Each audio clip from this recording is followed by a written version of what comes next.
Las primeras expediciones en el continente americano. Tras la llegada de Cristóbal Colón en 1492, el Caribe se convirtió en la base de operaciones de la corona española. En pocos años, las islas como La Española, Puerto Rico, Jamaica y Cuba fueron conquistadas y colonizadas. Desde allí, los españoles comenzaron a mirar más allá del mar. Sabían que había grandes tierras por explorar y, posiblemente, enormes riquezas por descubrir. El Caribe como punto de partida. En las islas del Caribe se instalaron los primeros gobernadores y adelantados, enviados por los reyes católicos. Estas islas funcionaban como centros de abastecimiento, reclutamiento de soldados y lanzamiento de expediciones hacia el continente. Pero también fueron escenario de una tragedia. La población indígena caribeña, sobre todo los taínos, fue diezmada rápidamente por las enfermedades, el trabajo forzado y la violencia. Esto impulsó a los españoles a buscar nuevas tierras donde pudieran obtener oro y mano de obra. Las primeras exploraciones hacia el continente. En 1508, Juan Ponce de León exploró y colonizó Puerto Rico. En 1511, Diego Velázquez de Cuéllar inició la conquista de Cuba, que pronto se convirtió en la isla más importante por su ubicación estratégica. Desde allí partirían las grandes expediciones hacia tierra firme. Los rumores sobre grandes reinos llenos de riqueza se multiplicaban. Indígenas capturados hablaban de tierras hacia el oeste, donde había oro en abundancia y ciudades poderosas. Estas historias despertaron la ambición de los conquistadores. Las expediciones previas a Cortés. Antes de Hernán Cortés, hubo al menos 2 intentos serios de explorar México. 1517. Francisco Hernández de Córdoba partió de Cuba con 3 barcos y unos 100 hombres. Llegó a la península de Yucatán, donde se topó con pueblos mayas en Campeche y Champotón. Allí los españoles sufrieron fuertes derrotas, pero también quedaron sorprendidos por la organización de esas ciudades y el oro que vieron. 1518. Juan de Grijalva realizó una segunda expedición, también desde Cuba. Recorrió las costas de Yucatán y Veracruz, y estableció los primeros intercambios con los mexicas, quienes le enviaron emisarios con obsequios de oro y jade. Grijalva envió noticias de estas riquezas a Cuba, lo que despertó aún más el interés de los conquistadores. Estos viajes demostraron que en Mesoamérica existían civilizaciones organizadas, con grandes ciudades y recursos valiosos. España comprendió que ya no se trataba solo de islas dispersas, sino de territorios continentales con un enorme potencial. La preparación de la Gran Conquista. En Cuba, el gobernador Diego Velázquez autorizó una tercera expedición en 1519. El elegido fue Hernán Cortés, un hombre ambicioso, con experiencia militar y gran capacidad de liderazgo. Aunque en un principio debía limitarse a explorar, Cortés tomó la decisión de ir más allá, conquistar y someter las tierras del continente en nombre del rey de España. Con unos 500 soldados, 16 caballos y algunas piezas de artillería, partió hacia lo que sería la mayor empresa de conquista de América. Estas primeras expediciones marcaron un cambio fundamental. Pasaron de la simple exploración a la conquista organizada. A partir de ahora, los españoles ya no buscaban solo rutas o islas, se proponían dominar grandes imperios. El escenario estaba preparado para el ingreso al territorio continental y el encuentro con el mundo azteca. La conquista del Imperio Azteca 1519 a 1521. El inicio de la expedición. En 1519, Hernán Cortés desembarcó en las costas del actual Veracruz. Aunque había partido bajo la autoridad del gobernador de Cuba, Diego Velázquez, sabía que su ambición podía costarle el mando. Por eso fundó la Villa Rica de la Veracruz y organizó un cabildo que lo reconoció directamente como representante del rey de España. Con esta jugada política, se aseguró poder propio y dejó atrás a Velázquez. Para evitar deserciones, tomó una decisión radical. Mandó inutilizar sus barcos. De esa manera, no había marcha atrás. Los hombres debían seguirlo hacia lo desconocido, la conquista de un imperio. Primeros contactos y la aparición de la Malinche. En Cozumel, Cortés rescató al náufrago Jerónimo de Aguilar, que hablaba maya. Poco después, en Tabasco, derrotó a los indígenas en la batalla de Centla. Como tributo recibió un grupo de mujeres. Entre ellas estaba Malintzin, conocida como la Malinche o Doña Marina. Ella hablaba náhuatl y maya, y junto con Aguilar, permitió a Cortés comunicarse con pueblos muy distintos. Pero su papel fue más que el de intérprete. Fue mediadora y consejera política. Conocía las tensiones internas del mundo mexica, Supo guiar a Cortés en sus alianzas y fue pieza fundamental para el avance español. Sin ella, las negociaciones y acuerdos habrían sido imposibles. El sistema mexica y las primeras alianzas. El imperio mexica estaba basado en la triple alianza de Tenochtitlán, Texcoco y Tlacopan. Dominaba decenas de pueblos mediante tributos en oro, cacao, algodón y prisioneros para sacrificios. Ese sistema generaba resentimiento.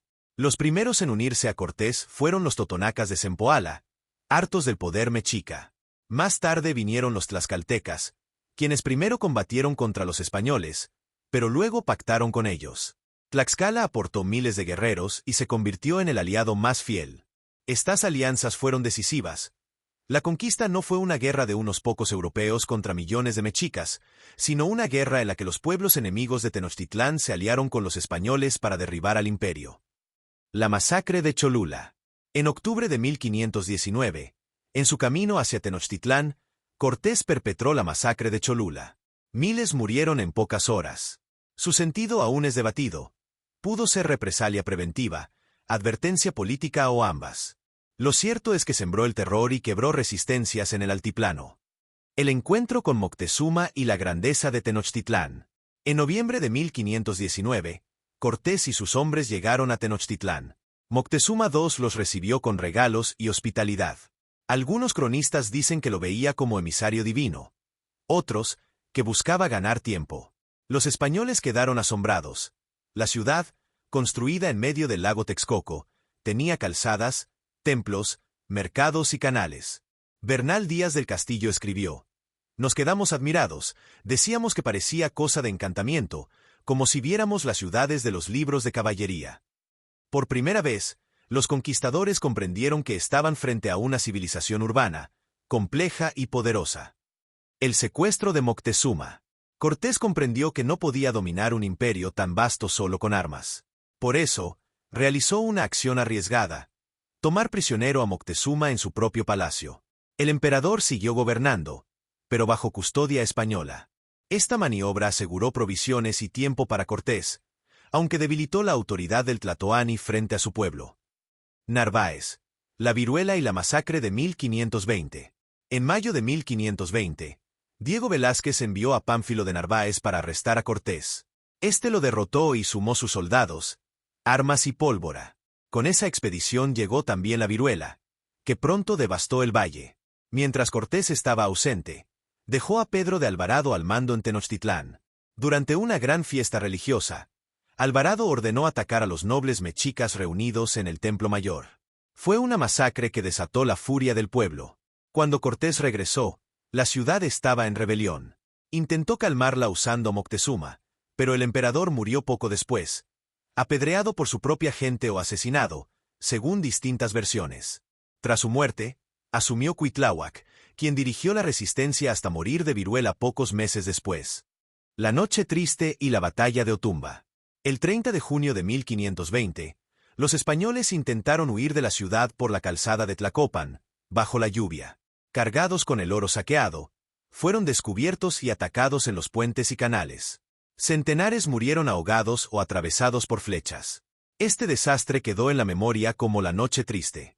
Sin embargo, Cortés sobrevivió y, días después, logró una victoria crucial en la batalla de Otumba, lo que le permitió refugiarse en Tlaxcala y reorganizar sus fuerzas con la ayuda de sus aliados indígenas. El sitio de Tenochtitlán y la caída del imperio.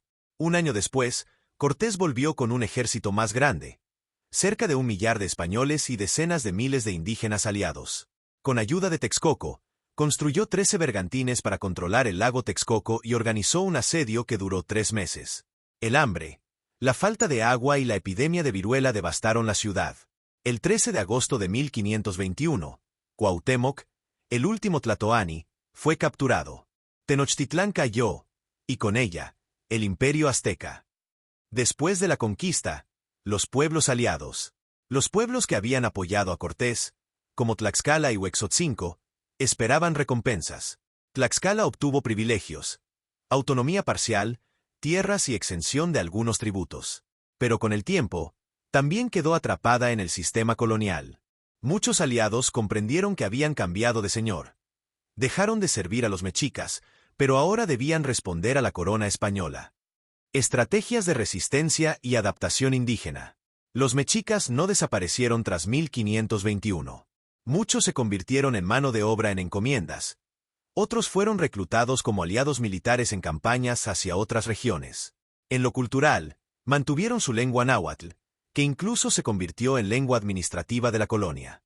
Algunos rituales religiosos se ocultaron bajo símbolos cristianos, y las crónicas indígenas preservaron su memoria. Fue una forma de resistencia silenciosa y de adaptación. Intereses económicos y religiosos. La conquista tuvo dos motores inseparables: riqueza y fe. Cortés enviaba cargamentos de oro y plata a España, justificando la empresa como servicio a la corona. Muy pronto se instauró la encomienda, donde comunidades indígenas completas debían trabajar para los españoles. Al mismo tiempo, la Iglesia veía la conquista como una oportunidad de extender el cristianismo. En 1524 llegaron los 12 franciscanos, que iniciaron la evangelización masiva. Iglesias y conventos se levantaron junto al Templo Mayor, reutilizando sus piedras. La cruz y la espada avanzaron juntas. La fe justificaba la guerra, y la guerra abría paso a la fe. Impacto demográfico y ecológico.